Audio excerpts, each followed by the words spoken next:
Here are 12 muscle cars from the 1950s to the 1990s that are surprisingly affordable, offering vintage power, classic styling, and that unmistakable V8 growl without the sky-high prices you might expect. These underrated gems are perfect for enthusiasts who want authentic American muscle without spending a fortune. The 1964-1965 Plymouth Barracuda holds a special place in automotive history as one of the earliest contenders in the pony car market, debuting just 2 weeks before the Ford Mustang. Despite this head start, the Barracuda was largely overshadowed by the wildly popular Mustang, which would go on to define the segment. However, the early Barracuda offered unique styling, respectable performance, and a certain charm that continues to attract enthusiasts today. The first-generation Barracuda was based on the compact Plymouth Valiant platform, which gave it a lightweight, nimble character. However, its most distinctive feature was its fastback design, highlighted by an enormous wraparound rear window, at the time the largest single piece of glass ever used on an American production car. This gave the Barracuda a futuristic, almost space-age appearance that made it stand out in traffic. The fastback also provided impressive cargo space, a practical feature that was uncommon for sporty cars of the era. The sleek lines and long, flowing roofline were undeniably stylish, and they gave the Barracuda a profile that still turns heads at car shows today. Under the hood, the early Barracuda offered a variety of engines, starting with a 170 cubic inch slant six that provided adequate, if uninspiring, performance. For those seeking more power, Plymouth offered the 225 cubic inch slant six, which gave the car a bit more pep. But the real star of the lineup was the optional 273 cubic inch V8 introduced in 1964. This small block V8 produced 180 horsepower in its standard form, but enthusiasts could opt for the Commando version, which featured a 4-barrel carburetor and a hotter camshaft, boosting output to 235 horsepower. This gave the Barracuda impressive acceleration for its time, especially considering its light curb weight. With the 273 V8, the Barracuda could hold its own against early Mustangs and other compact performance cars of the mid-1960s. It was quick off the line, and its compact size and well-tuned suspension made it agile and fun to drive. However, it was more of a sporty car than an outright muscle car, as Plymouth had not yet fully embraced the high-performance ethos that would later define the Barracuda nameplate. Inside, the early Barracuda borrowed heavily from the Valiant, which meant that the interior was simple and straightforward, with durable materials and a no-frills layout. It wasn't luxurious, but it was comfortable and practical. The rear seat folded down to expand the already spacious cargo area, making the Barracuda surprisingly versatile for a sporty coupe. This practicality was a selling point, but it also contributed to the perception that the Barracuda was more of a sporty economy car than a true performance machine. One of the reasons the early Barracudas are often overlooked today is that they don't quite fit the traditional muscle car mold. They were introduced before the muscle car craze really took off, and they were marketed as sporty compacts rather than tire-shredding performance beasts. This has kept their prices relatively low, making them an affordable entry point into classic car ownership. They are also mechanically simple and share many components with the Valiant, which makes them easy to maintain and repair. Another reason the 1964-1965 Barracudas remain affordable is that they lack the high-performance image of later models, particularly the 1970 to 1974 Cudas, which were built on the E-body platform and offered monstrous engines like the 426 Hemi and 440 six-pack. By comparison, the early Barracudas seem tame, but this doesn't mean they aren't fun to drive. The lightweight chassis, responsive handling, and rev-happy 273 V8 provided an engaging driving experience that's perfectly suited to winding back roads and spirited cruising. Despite being overshadowed by the Mustang, the early Barracuda has earned respect among Mopar enthusiasts for its innovative design and solid performance. Its distinctive styling, highlighted by that iconic rear window, gives it a unique character that sets it apart from other cars of the era. The first-generation Barracuda also laid the groundwork for what would later become one of the most legendary muscle cars of all time. Without the success of the early models, there would have been no 1970 Cuda, no Hemi power, and no Mopar icon. Today, The 1964 to 1965 Plymouth Barracuda is a fantastic choice for collectors who want something different from the usual Mustangs and Camaros. It's a conversation starter at car shows, and it offers a driving experience that's both fun and nostalgic. Whether you're drawn to its unique styling, its historical significance, or its engaging driving dynamics, the early Barracuda is a classic car that deserves a closer look. The 1968-1974 AMC Javelin is one of the most intriguing and often overlooked muscle cars of its time. As American Motors Corporation's answer to the Ford Mustang and Chevrolet Camaro, the Javelin was designed to compete head-to-head with the big names of the pony car segment.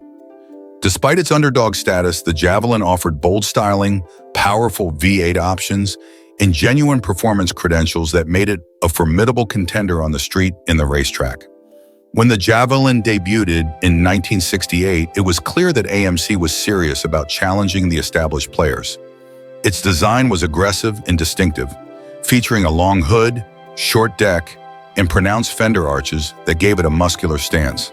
The front end was particularly striking, with a bold split grille and sculpted lines that flowed seamlessly into the body. The fastback roofline added a sleek, aerodynamic look that set it apart from the boxier shapes of its competitors. AMC cleverly combined sportiness with practicality, offering a usable rear seat and ample trunk space, which made the Javelin a versatile choice for buyers who wanted both performance and everyday usability. Under the hood, the Javelin came with a variety of engines to suit different tastes and budgets. At the lower end, there were inline-six engines that offered decent economy and adequate power, but the real excitement came from the V8 options. The 290 cubic inch V8 was the entry-level performer, but enthusiasts were drawn to the 343 and 390 cubic inch V8s, which delivered impressive power and acceleration. The top-of-the-line 390 V8 was a beast, producing up to 315 horsepower and 425 lb-ft of torque, giving the Javelin serious muscle car credentials. Paired with a 4-speed manual transmission or a 3-speed automatic, the Javelin was more than capable of holding its own against the Mustangs and Camaros of the day. AMC didn't stop there. In 1971, the Javelin received a major redesign, giving it an even more aggressive appearance with bulging fender flares, a bold grille, and a sculpted hood. This new look was muscular and intimidating, perfectly complementing the potent engines under the hood. The highlight of the lineup was the introduction of the 401 cubic inch V8, which replaced the 390 as the top performance engine. With 330 horsepower and 430 lb-ft of torque, the 401 turned the Javelin into a true powerhouse, capable of impressive quarter-mile times and thrilling acceleration.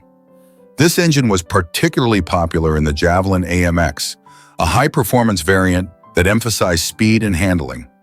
The Javelin wasn't just about straight-line speed, it was also a capable handler. Thanks to its well-tuned suspension and balanced weight distribution, the Javelin offered responsive steering and good cornering abilities for its time. AMC even took the Javelin racing, entering the Trans Am series to compete against the dominant Mustangs and Camaros. Under the leadership of Roger Penske and with legendary driver Mark Donohue behind the wheel, the Javelin achieved remarkable success, winning the Trans Am Championship in 1971 and 1972. This motorsport pedigree gave the Javelin credibility as a serious performance car and helped build its reputation among enthusiasts. Despite its impressive performance and racing success, the Javelin never achieved the same level of popularity as the Mustang or Camaro. This was partly due to AMC's smaller dealer network and more conservative marketing approach. While Ford and Chevrolet were spending millions on flashy ads and celebrity endorsements, AMC was working with a more modest budget, focusing on practicality and value. This underdog status has contributed to the Javelin's relative rarity today, making it a unique choice for collectors who want something different from the typical pony cars. The Javelin also had its quirks, which added to its character. The interior was sporty, but somewhat Spartan compared to more luxurious competitors. The high-back bucket seats provided good support, and the dashboard featured a simple, driver-focused layout. However, AMC was known for its eclectic color choices and bold upholstery patterns, giving the Javelin's cabin a distinctly 70s vibe. The build quality was decent, but some trim pieces and switchgear felt cheaper than what you'd find in a Mustang or Camaro, reflecting AMC's cost-conscious approach. While the Javelin remained largely unchanged through 1974, it continued to offer impressive performance and distinctive styling until emissions regulations and the oil crisis brought the muscle car era to a close. The 401 V8 remained a powerful option, but horsepower ratings began to decline as compression ratios were lowered to meet emission standards. By 1974, the writing was on the wall, and AMC decided to discontinue the Javelin to focus on more practical, fuel-efficient models. Today, the AMC Javelin is a fantastic option for muscle car enthusiasts who want something unique and affordable. The 1970 to 1974 Dodge Dart Swinger is one of the hidden gems of the muscle car era. While the spotlight often shines on the more famous Chargers and Challengers, the Dart Swinger quietly delivered serious performance at a budget-friendly price. This compact muscle car combined lightweight design with potent V8 power, making it a favorite among enthusiasts who wanted big power without the big price tag. Its unassuming looks and reputation as a basic compact car have kept prices lower than its more glamorous Mopar siblings, but that just makes it an even better bargain for those in the know. The Dart Swinger was Dodge's answer to the growing demand for affordable muscle cars that offered fun-to-drive performance without breaking the bank. It was aimed at younger buyers who wanted something sporty and fast, but couldn't afford the more expensive Chargers and Challengers. With its compact dimensions, the Dart Swinger was light and nimble, giving it a power-to-weight advantage over larger muscle cars. It was also practical, offering a comfortable interior and decent trunk space, making it a versatile choice for daily driving. The Dart Swinger's styling was clean and simple, with straight lines and subtle curves that gave it a classic, understated look. The front featured a split grille with a clean horizontal design, while the rear had simple taillights and a modest bumper. The Swinger name was proudly displayed on the rear fenders, giving it just enough personality without being overly flashy. While the design was conservative compared to the bold, aggressive lines of the Charger or Challenger, the Dart Swinger's simplicity added to its charm. It looked like an unassuming compact car, but under the hood, it was a different story. The magic of the Dart Swinger lay in its engine options. While the base models came with modest six-cylinder engines, the real excitement was in the Swinger 340. Powered by a high-performance 340 cubic inch V8, this version delivered 275 horsepower and 340 lb-ft of torque, impressive figures for a car of its size and weight.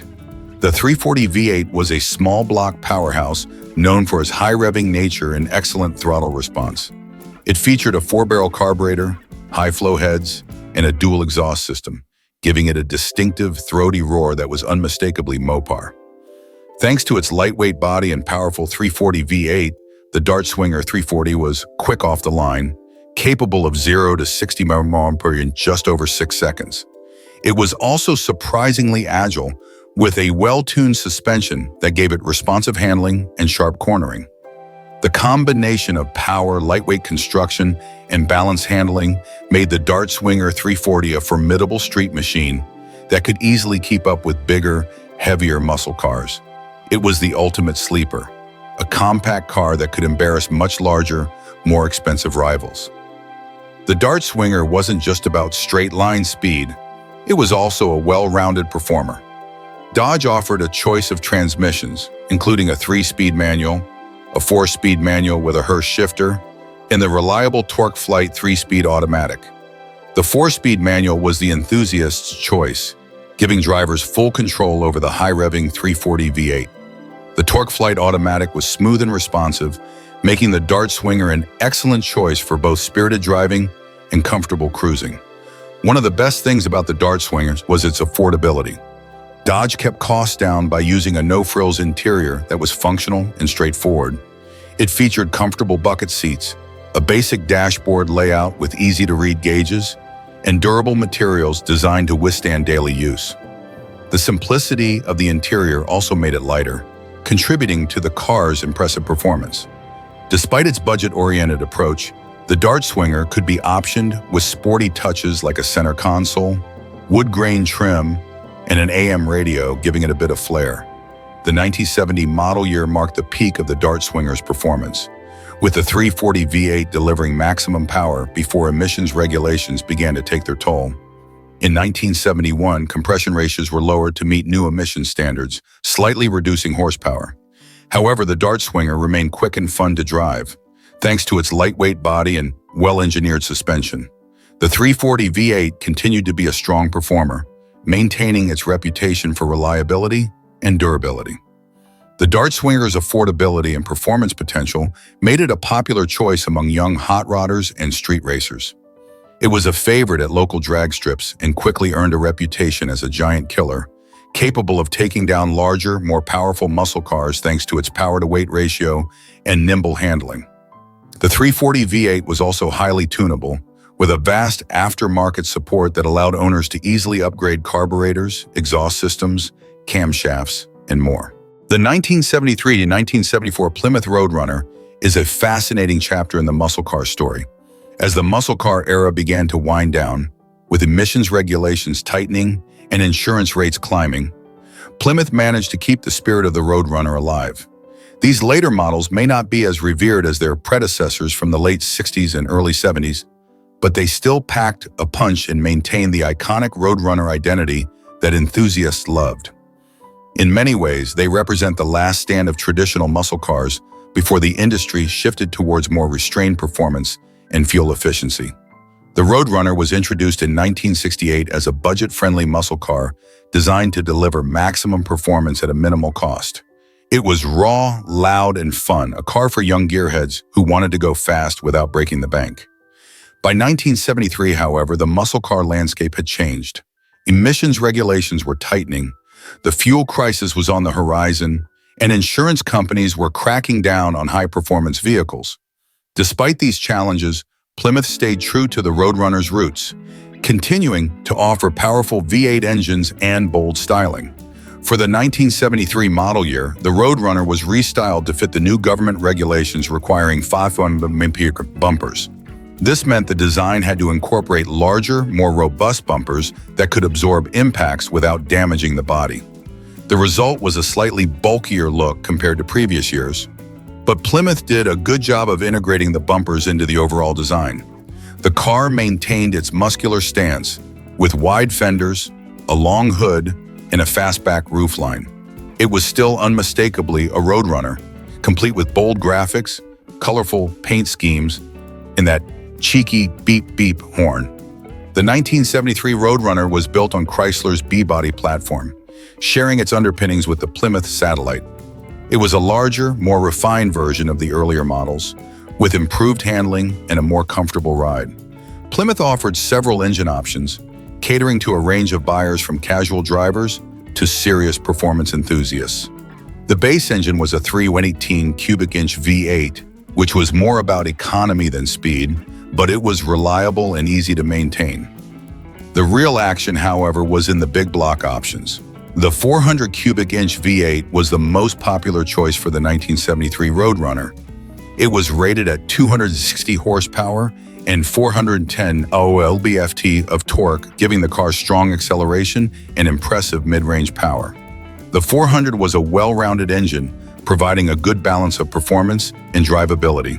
It was mated to either a 3-speed automatic torque flight transmission or a 4-speed manual with a Hurst shifter, allowing drivers to choose their preferred driving experience. The manual transmission, combined with the powerful 400 V8, made the Roadrunner a blast to drive, especially on open highways where it could stretch its legs. For those who wanted even more muscle, Plymouth offered the legendary 440 cubic inch V8 as an option. The 440 was rated at 280 horsepower and 375 lb of torque, making it the most powerful engine available for the Roadrunner in 1973. Although these numbers were lower than earlier years due to new SAE net rating standards and emissions controls, the 440 still delivered strong acceleration in that signature big block roar. The 440 Roadrunner was a serious performer, capable of 0 to 60 miles an hour in just over 6 seconds, which was still impressive for the time. The 1973 Roadrunner also featured improved handling and suspension compared to earlier models. Plymouth introduced a new torsion bar front suspension and multi-leaf rear springs, giving the car better stability and cornering capability. The wider track and lower stance help reduce body roll, making the Roadrunner more agile and responsive. Power steering and power brakes were also available, adding to the car's ease of use and driving comfort. Despite its size and weight, the 1973 Roadrunner was surprisingly nimble, especially compared to other big-block muscle cars of the era. Inside, the 1973 Roadrunner offered a more refined and comfortable cabin. The interior was spacious, with well-padded bucket seats and a functional dashboard layout.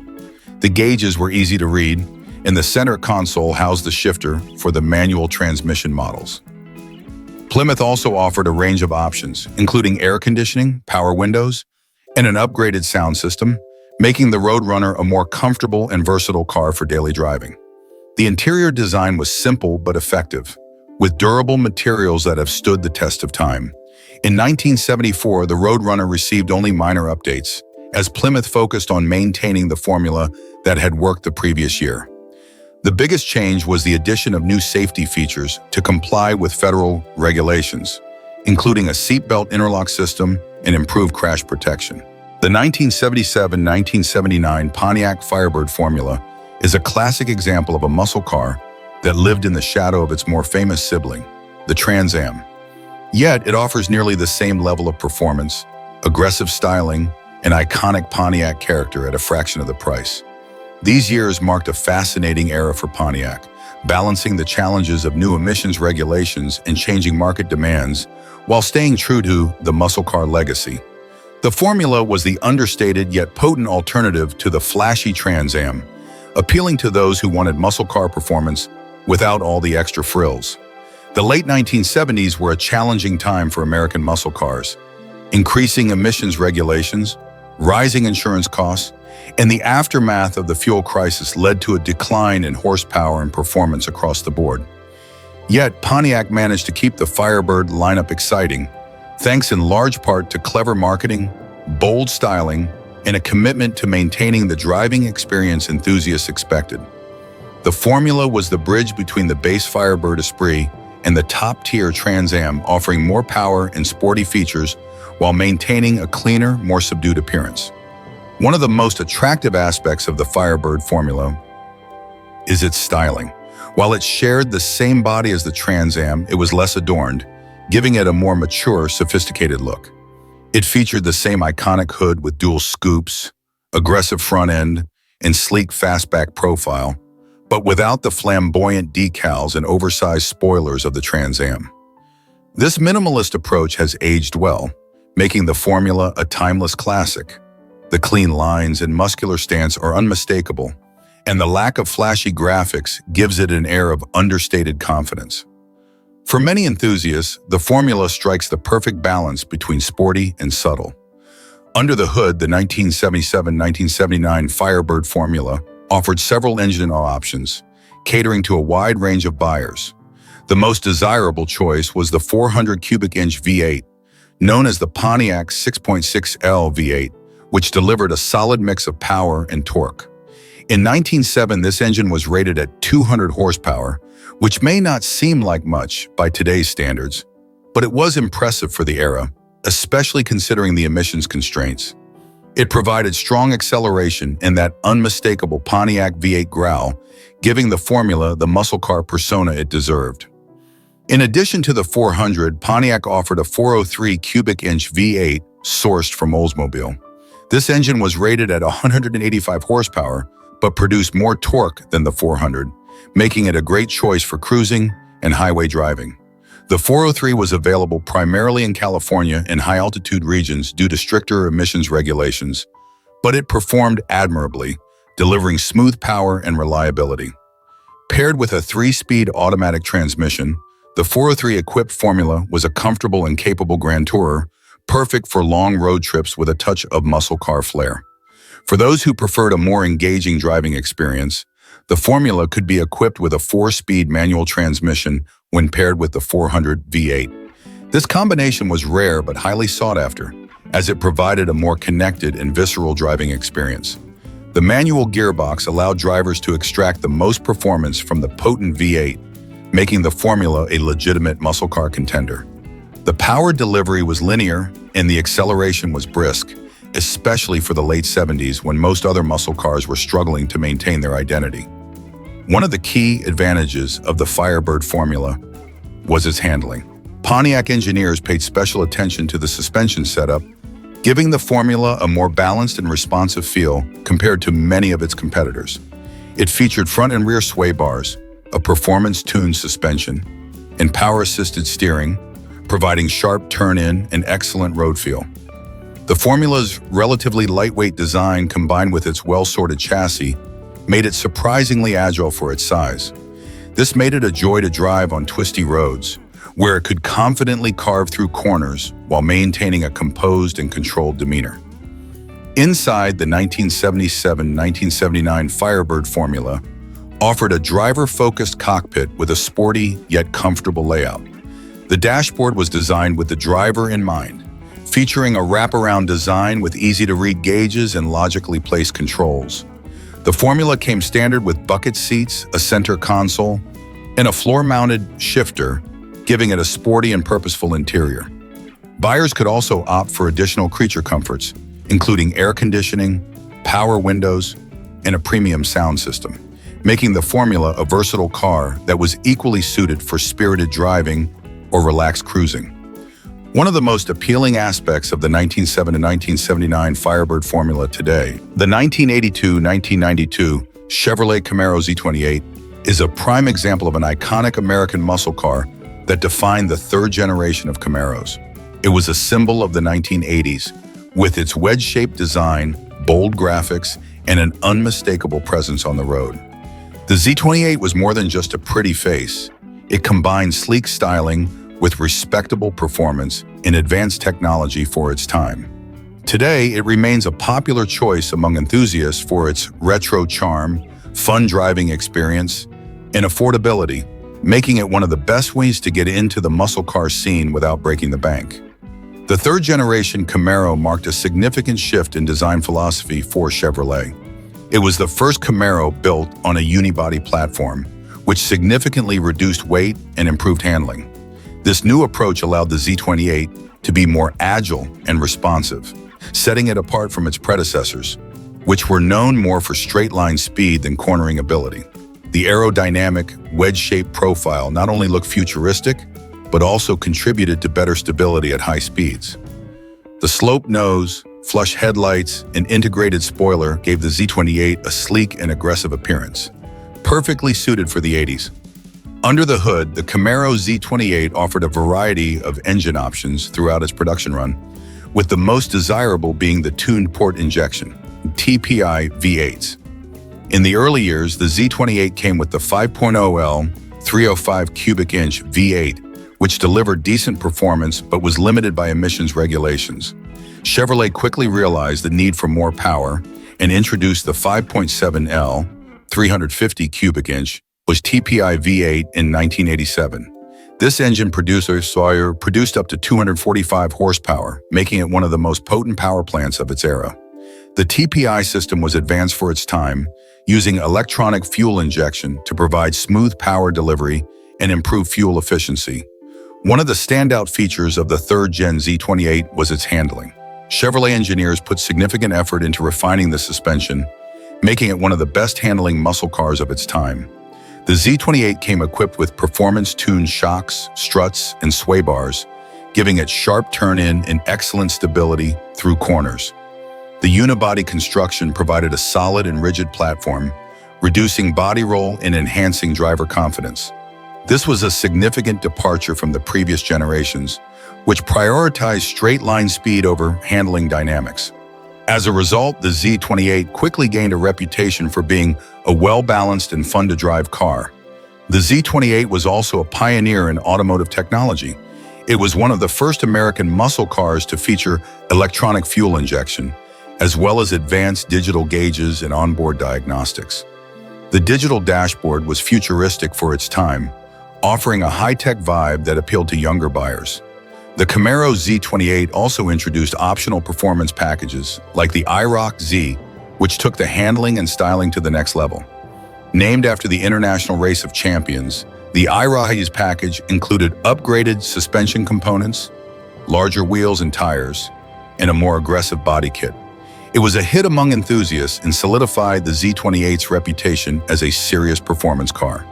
The interior of the Z28 was driver-focused, featuring bucket seats with bolstering for better support during spirited driving. The wraparound dashboard design placed all controls within easy reach, enhancing the driving experience. Buyers could opt for power windows, air conditioning, and a premium sound system, making the Z28 a comfortable cruiser for long road trips. The rear seats were functional, but best suited for short trips or extra storage space. Despite its sporty design, the Z28 was surprisingly practical, with a spacious hatchback design that offered generous cargo capacity. Throughout its production run, the Z28 evolved to meet changing market demands and regulatory requirements. In 1980, Chevrolet introduced the IROC Z as a separate model, which became an instant classic thanks to its racing-inspired looks and improved handling. The IROC Z was available with the 5.0L or 5.7L TPI V8, and it featured distinctive graphics, a ground effects package, and 16-inch alloy wheels. It quickly became the poster car of the 1980s, appearing in movies, music videos, and TV shows, solidifying its status as a pop culture icon. The late 1980s saw a resurgence in performance as Chevrolet continued to refine the Z28. By 1990, the 5.7L TPI V8 was producing 245 horsepower, making the Z28 one of the fastest American cars of its time. It could accelerate from 0 to 61 mph in just over 6 seconds, impressive for the era. The introduction of the 700 R4 automatic transmission provided smooth shifts and enhanced drivability, while the 5-speed manual transmission offered a more engaging experience for purists. The Z28 also benefited from improved braking systems and better tires. The 1983-1993 Ford Mustang LX 5.0, part of the beloved Fox body generation, is an icon of American muscle and a true legend among car enthusiasts. Often overshadowed by its GT sibling, the LX 5.0 was the ultimate sleeper, a lightweight, unassuming coupe or hatchback that packs serious power under the hood.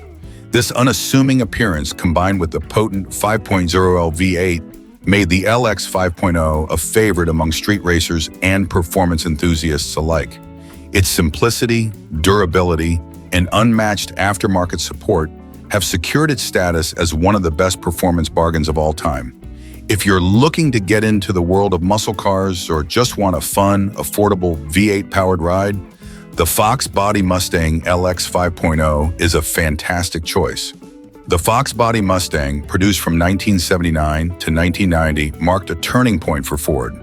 It was built on the versatile Fox platform, which was lighter and more agile than the previous Mustang generations. This new design philosophy focused on reducing weight and improving handling, giving the Mustang a level of nimbleness that was rare among American muscle cars of the era. The Mustang LX 5.0 was a master of understatement, with its clean lines, minimal badging, and unassuming looks. It didn't have the flashy body kits or aggressive styling cues of the GT, which made it the perfect sleeper car, fast and powerful, but without drawing unwanted attention. The heart of the Mustang LX 5.0 was the legendary 5.0L high-output V8 engine, known internally as the 302 cubic inch V8. This engine was a masterpiece of simplicity and durability, with a pushrod design that made it easy to work on and modify. In its prime, the 5.0L V8 produced 225 horsepower and 300 lb-ft of torque, impressive numbers for its time. The power delivery was smooth and linear, providing strong acceleration and a distinctive, throaty exhaust note that became synonymous with the Fox Body Mustang. Mated to a 5-speed manual transmission or a 4-speed automatic, the LX 5.0 could sprint from 0 to 60 mph in around 6 seconds, lightning fast for the era. One of the key advantages of the LX 5.0 was its lightweight construction. It weighed around 2,800 pounds, significantly less than most other muscle cars of the time. This low curb weight, combined with the potent 5.0L V8, gave the LX 5.0 an impressive power-to-weight ratio, making it a blast to drive. It was nimble and responsive, with sharp handling that belied its humble origins. The rear-wheel drive setup and solid axle design provided a raw, old-school driving experience, perfect for burnouts and power slides. The LX 5.0's minimalist approach to performance was its greatest strength, allowing drivers to fully engage with the car and feel every nuance of the road. The Mustang LX 5.0's understated design made it a favorite among street racers and enthusiasts looking for a stealthy performance car. It didn't have the aggressive ground effects or scooped hood of the GT, which meant it flew under the radar. Many owners would debadge their LX 5.0s or swap out the wheels for an even more anonymous look, making it a true wolf in sheep's clothing. This sleeper status was part of its charm and helped it gain a reputation as one of the best street machines of the 80s and early 90s. It was affordable, easy to modify, and faster than just about anything else on the road at the time. One of the reasons the LX 5.0 became so popular was its unmatched aftermarket support. The 5.0L V8 was incredibly versatile and responded well to modifications, making it a favorite among hot rodders and tuners. From simple bolt-ons like cold air intakes and exhaust systems to more advanced upgrades like superchargers and stroker kits, the possibilities were endless. Suspension upgrades were also common, allowing owners to improve handling and cornering capabilities. The Fox body platform was so versatile that it became the go-to choice for drag racers, road racers, and autocross enthusiasts. The availability of parts and the simplicity of the car made it a DIY dream, and many owners still enjoy wrenching on their LX 5.0s today. The interior of the LX 5.0 was functional and straightforward, reflecting its no-nonsense approach to performance. It featured comfortable bucket seats, a simple dashboard layout, and analog gauges that provided all the essential information. While it didn't have the luxury or advanced technology of modern sports cars, it offered a driver-focused experience with excellent visibility and an intuitive cockpit design. The rear seats were surprisingly spacious for a compact coupe, making the LX 5.0 a practical choice for daily driving or weekend road trips. The hatchback variant was especially versatile, with generous cargo space for its size. Throughout its production run, the LX 5.0 underwent several updates and improvements. In 1986, Ford introduced sequential electronic fuel injection, which improved reliability and fuel efficiency while maintaining strong performance. The 1979 to 1981 Pontiac Trans Am is a classic example of style over substance, yet it remains one of the most iconic American muscle cars of all time. Even as the horsepower wars were winding down and emissions regulations were strangling performance, the Trans Am continued to turn heads with its bold graphics, aggressive stance, and unmistakable presence. These were the last of the second-generation Trans Ams, and they perfectly captured the spirit of the late 70s and early 80s with their flamboyant styling, T-tops, and screaming hood birds. They were the epitome of cool, and thanks to Hollywood's love affair with the Trans Am, most notably in Smokey and the Bandit, they've secured a place in automotive history as cultural icons. Despite their menacing appearance, the late second-gen Trans Ams were victims of tightening emission standards and skyrocketing insurance rates. By the late 70s, horsepower figures were a shadow of what they had been just a few years earlier. In 1979, the most powerful engine available was the 6.6L 400 cubic inch Pontiac V8, producing a modest 220 horsepower. This was the last year for the true Pontiac 400, which was only available with a 4-speed manual transmission. For automatic equipment, the 6.6L Oldsmobile 403 was the top choice, making around 185 horsepower. By 1980 and 1981, the 400 was gone, replaced by the 301 cubic inch V8, which offered even less power. In 1980, Pontiac experimented with turbocharging, introducing the 301 Turbo, rated at 210 horsepower. It was an attempt to recapture some lost performance, but it was plagued by reliability issues and was never quite the powerhouse Pontiac had hoped for. Although the late second-gen Trans Am was down on power, it made up for it with handling and style. Pontiac engineers worked hard to refine the suspension, giving the Trans Am impressive cornering abilities for its time. With a front sway bar, rear sway bar, and radial tuned suspension, it was one of the best handling muscle cars of its era. The WS6 Performance package added even more capability, including four-wheel disc brakes and wider wheels with better tires. It was a well-balanced car that could carve corners with surprising agility, and its road-hugging stance gave it a menacing look that matched its name. One of the greatest appeals of the 1979-1981 Trans Am was its bold styling. It was unmistakable with its aggressive front end, flared fenders, and signature shaker hood scoop. The screaming chicken decal on the hood was larger and more flamboyant than ever, making a bold statement wherever it went. The graphics packages were loud and proud, perfectly capturing the spirit of the late 70s. Color options were equally bold, ranging from bright reds and blues to classic black and gold, the latter being immortalized by Burt Reynolds in Smokey and the Bandit.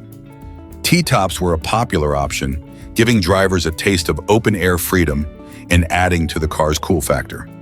Inside, the Trans Am was a comfortable and stylish place to be, with a driver-focused cockpit and a dash full of gauges. The sporty steering wheel and supportive bucket seats gave the car a performance feel, even if the power wasn't quite what it once was. Pontiac was known for its attention to detail, and the interior featured unique touches like a machine-turned dash panel and color-coordinated upholstery. It was one of the most well-equipped muscle cars of its time, with options like air conditioning, power windows, and a premium sound system, making it a surprisingly comfortable cruiser. One of the best things about the late second-gen Trans Am is how easy it is to upgrade. While they may not have been powerhouses from the factory, they share the same basic platform and engine architecture as earlier, more powerful Pontiac V8s. This means that with modern performance parts and a little mechanical know-how, it's relatively easy to build a seriously fast Trans Am. Engine swaps are common, with enthusiasts dropping in high-performance Pontiac 400s, 455s, or even modern LS engines for a huge boost in power. The aftermarket support for these cars is enormous, with everything from suspension upgrades to performance exhaust systems readily available. This makes the 1979-1981 Trans Am a fantastic platform for hot rodding and customization. The 1979 model year was a high point for Trans Am sales, with over 116,000 units sold, making it one of the most popular muscle cars of its time. This was due in part to its starring role in Smokey and the Bandit 2, which helped cement its status as a cultural icon. The 10th anniversary edition was a standout model featuring a unique silver and charcoal color scheme, mirrored T-tops, and a special silver interior. It was a true collector's item, with only about 7,500 produced. In 1980 and 1981, sales began to decline as performance continued to drop. But the Trans Am remained one of the most stylish and desirable muscle cars on the market. The 1987-1992 Pontiac Firebird Formula is a hidden gem from the third-generation F-body lineup, often overshadowed by its more flamboyant sibling, the Trans Am. However, for those in the know, the Formula offers a unique blend of performance, style, and practicality that makes it one of the best performance bargains of its era. With its cleaner, more understated design, the Formula was the sleeper of the Firebird lineup, delivering serious speed and handling while flying under the radar. It was the choice for those who wanted muscle car performance without the flash and attention of a Trans Am. Pontiac positioned the Firebird Formula as a more performance-focused alternative to the base Firebird while keeping it more subtle than the flashy Trans Am. The key to its appeal was its lightweight design combined with potent engine options, the most notable being the tuned port injection TPI 5.7L 350 cubic inch V8. This engine, shared with the Corvette and Camaro IROC Z, delivered 225 horsepower and a massive 300 lb of torque, making it one of the most powerful engines of its time. In an era when horsepower ratings were just starting to rebound from the dark days of emissions regulations, the TPI 5.7L V8 was a revelation. It provided smooth, effortless acceleration with a deep, throaty exhaust note that reminded you this was a real muscle car. Performance was impressive for the era. The TPI 5.7L V8 could propel the Firebird Formula from 0 to 60 mph in around 6 seconds, making it one of the quickest American cars of the late 80s and early 90s. The quarter mile was dispatched in the low 14-second range, putting it in a league with European sports cars costing twice as much. The TPI system delivered strong low-end torque, making the Formula a joy to drive on the street, where instant throttle response and off-the-line power were more important than high RPM horsepower. This made it a fantastic car for stoplight drag races and highway merging alike. One of the biggest advantages of the Formula over the Trans Am was its lighter weight. Without the heavy body cladding, spoilers, and other visual add-ons that came with the Trans Am package, the Formula was a more agile and responsive car. It was also a more understated muscle car, with a cleaner, more minimalist design that has aged remarkably well. It featured a subtle hood bulge to accommodate the TPI intake system, unique badging, and functional yet tasteful styling cues that made it look purposeful without being over the top. The Formula's lighter weight also translated to better handling, as the reduced mass made the car more nimble in the corners. Handling was another area where the Formula excelled. It came with the WS6 Performance Suspension Package as an option, which included larger sway bars, gas-charged shocks, and quick ratio steering. Combined with the F-Body's well-balanced chassis and low center of gravity, the Formula was a surprisingly capable handler for its time. It was one of the best handling American muscle cars of the late 80s, capable of cornering with impressive grip and stability. The optional 16-inch wheels with wide tires provided plenty of traction, giving drivers confidence to push the car hard on twisty roads. It was a true driver's car, rewarding those who knew how to handle its balanced chassis and powerful engine. The interior of the Firebird Formula was typical of late 80s GM design, with a driver-focused cockpit and a digital analog gauge cluster that was futuristic for its time. The seats were supportive, with good bolstering to keep you planted during aggressive cornering. While the interior materials were typical 80s GM fare, mostly hard plastics and vinyl, the overall design was functional and comfortable for long drives. The hatchback design offered a surprising amount of cargo space, making the Formula a practical choice for those who wanted a performance car that could also handle daily driving duties. One of the best things about the 1987-82 Firebird Formula is the aftermarket support. Being part of the third-gen F-Body platform, it shares many components with the Camaro iRockies, giving it access to a vast array of performance parts and upgrades. Everything from suspension components to high-performance engine parts is readily available, making it easy to build a truly fast and capable machine. Engine upgrades are particularly popular, as the TPI system responds well to modifications like higher flow intake runners, performance camshafts, and custom tuning. For those who want even more power, engine swaps are common, with enthusiasts often swapping in modern LS engines for massive performance gains. In terms of collectability, the Firebird Formula is still a bargain, especially compared to the more popular Trans Am and Camaro iRock-Z. Prices remain relatively low, largely because they haven't reached full collector status yet. The 1978-1987 Chevrolet El Camino SS occupies a unique niche in American automotive history, blending the power and style of a muscle car with the utility of a pickup truck. It was one of the last of its kind, a true car-truck hybrid that delivered V8 performance while offering practical cargo space in the bed. This generation of El Camino was based on the GM G-Body platform, sharing its underpinnings with the Chevrolet Malibu, Monte Carlo, and even the Buick Regal and Oldsmobile Cutlass. This gave it the ride quality and handling of a car while maintaining the rugged versatility of a truck. In a way, the El Camino was the original sport utility vehicle before SUVs took over the market. The El Camino SS was the sportiest version available, and it retained the muscle car spirit of the earlier SS models from the 1960s and early 70s. It was offered with a range of V8 engines, including the 305 and 350 cubic inch small blocks, which were shared with other GM muscle cars like the Monte Carlo SS and the Camaro Z28. However, by the late 70s and early 80s, Emissions regulations had taken their toll on horsepower figures. The 305 V8 was the most common engine, producing between 150 and 180 horsepower, depending on the year and emissions equipment.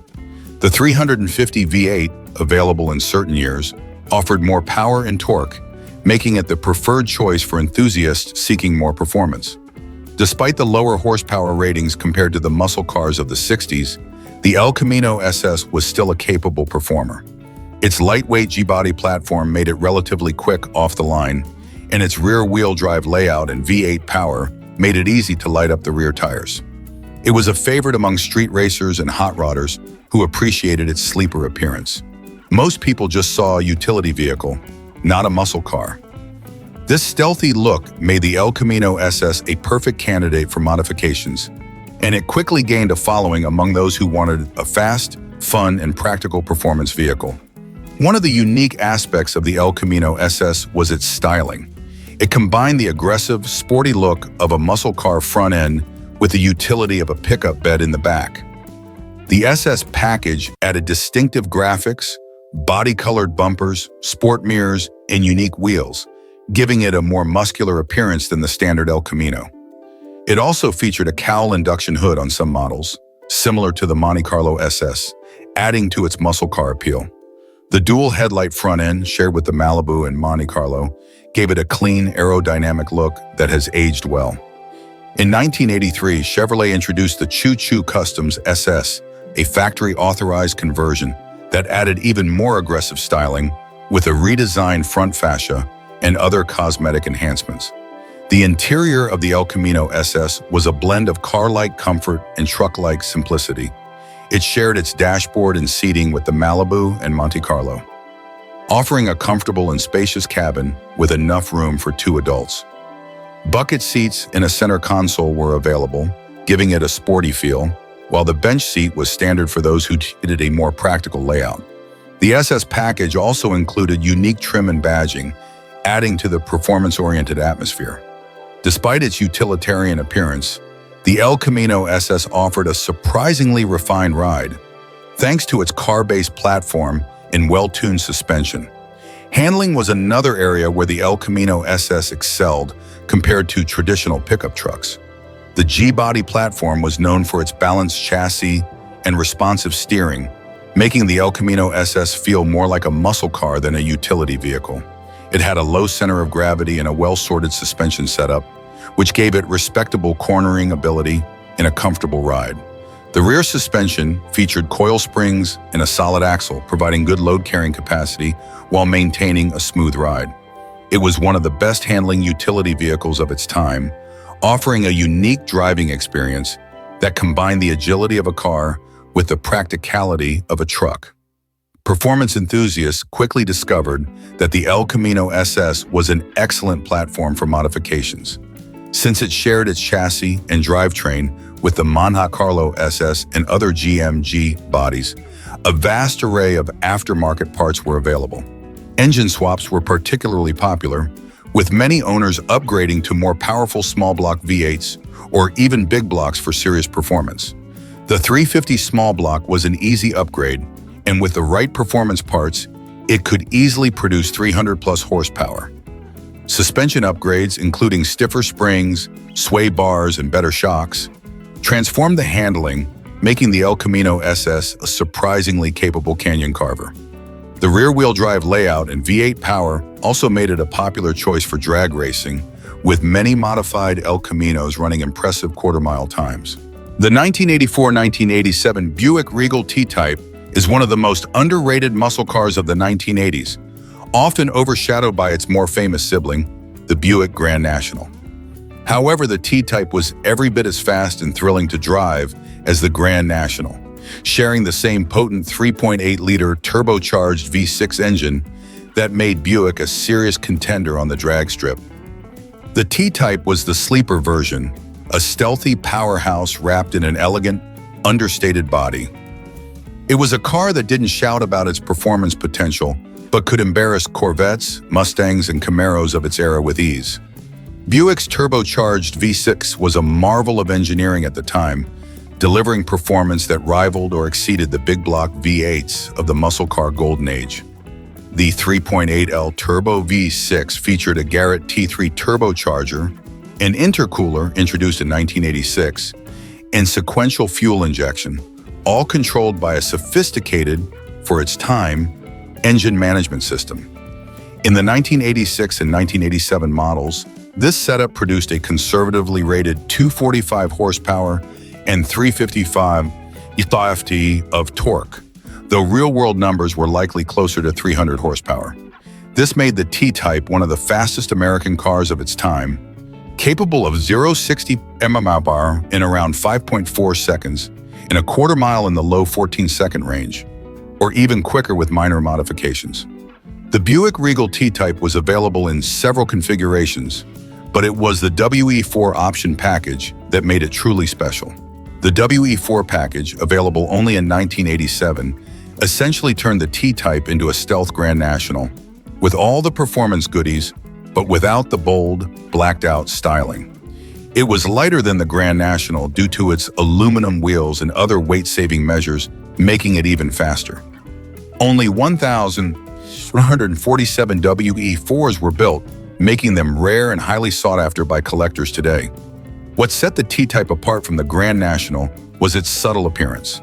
While the Grand National was famous for its sinister, all-black paint scheme and aggressive looks, the T-Type was more understated, often painted in lighter colors and featuring less aggressive body styling. It looked like a regular Buick Regal with chrome trim, a conservative grille, and understated badging. This made it the perfect sleeper car. No one expected a mid-sized Buick with a bench seat and plush interior to be a performance monster.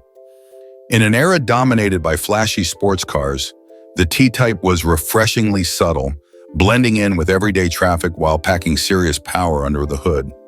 The T-Type wasn't just about straight-line speed.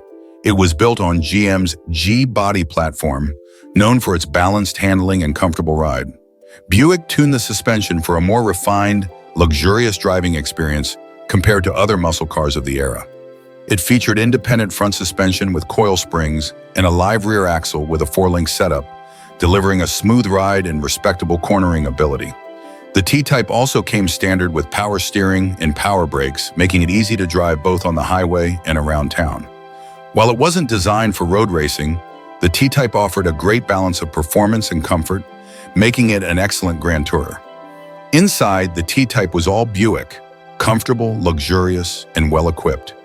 It featured plush seating, wood grain trim, and a host of power amenities, including power windows, power locks, and a premium sound system.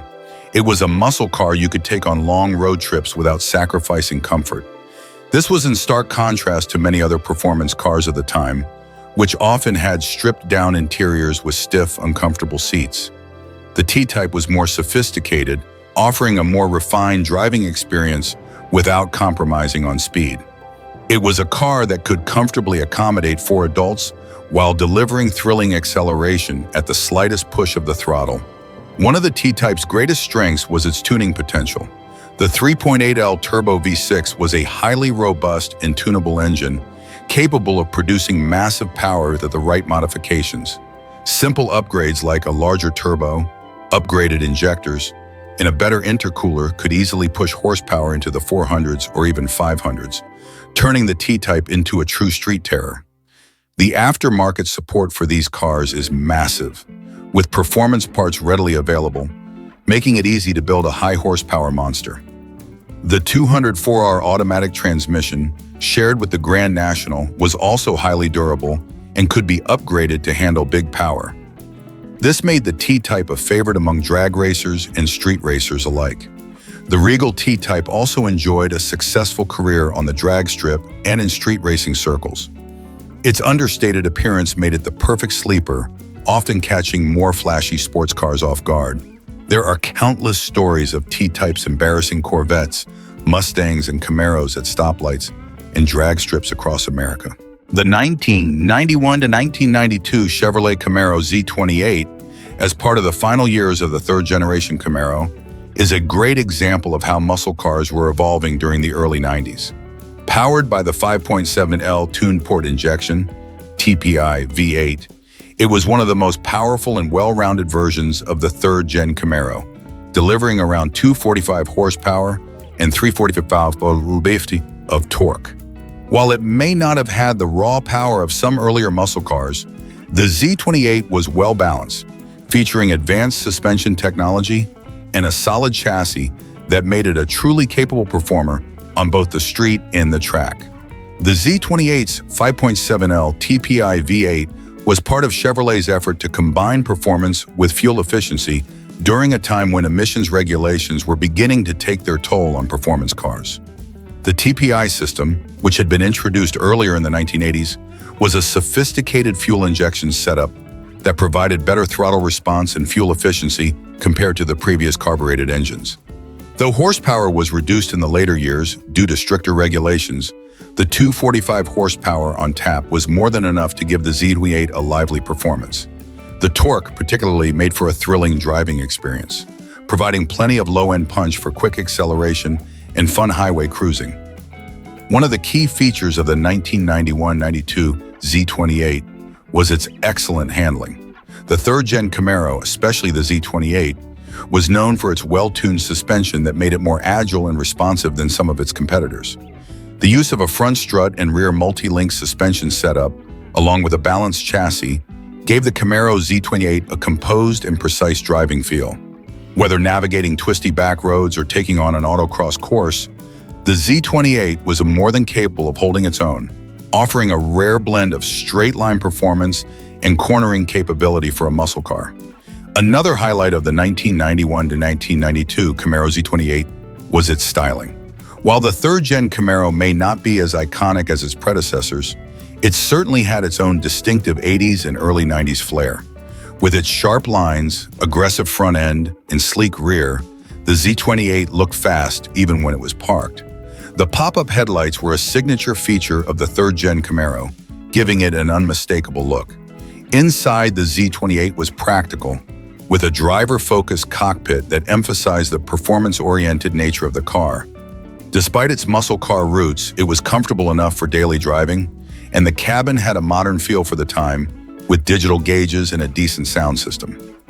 In terms of value, the 1991 to 1992 Camaro Z28 is one of the more affordable entry points into classic American muscle car ownership today. The prices are still relatively low, especially compared to other muscle cars from the era, making it an excellent option for someone looking to get into the V8 Camaro scene without breaking the bank. While it might not have the prestige of earlier Camaro models, the third-gen Z28 still has a lot of appeal for enthusiasts looking for a car that blends performance, style, and affordability. One of the things that stands out about the third-gen Camaro, and the Z28 in particular, is how well it has aged. While many 80s and early 90s cars have become dated and less desirable over time, the Z28's design still looks fresh and stylish today. The classic 80s vibe, combined with its modern handling and solid performance, makes it a fun car to own and drive. Plus, there's plenty of aftermarket support for upgrades and modifications, making it easy to personalize the car to suit your tastes or increase its performance even further. For collectors, the 1991-92 Camaro Z28 also holds potential as a future classic. While it may not have the iconic status of the earlier years, its combination of performance, affordability, and 80s style gives it a certain charm that could lead to greater demand down the road. The fact that it was the last of the third-gen Camaros gives it a certain level of distinction as well, making it an interesting piece of Camaro history. In conclusion, the 1991-1992 Chevrolet Camaro Z28 is a well-rounded, affordable muscle car that still offers plenty of thrills for enthusiasts today. Its 5.7L TPI V8 provides a solid mix of power and efficiency, and its advanced suspension gives it impressive handling for a car of its era. With its distinctive 80s styling and a comfortable interior, the Z28 offers a fun driving experience at a reasonable price. Whether you're a collector looking for a piece of Camaro history or just someone in the market for a V8 performance car, the third-gen Camaro Z28 is a great option to consider.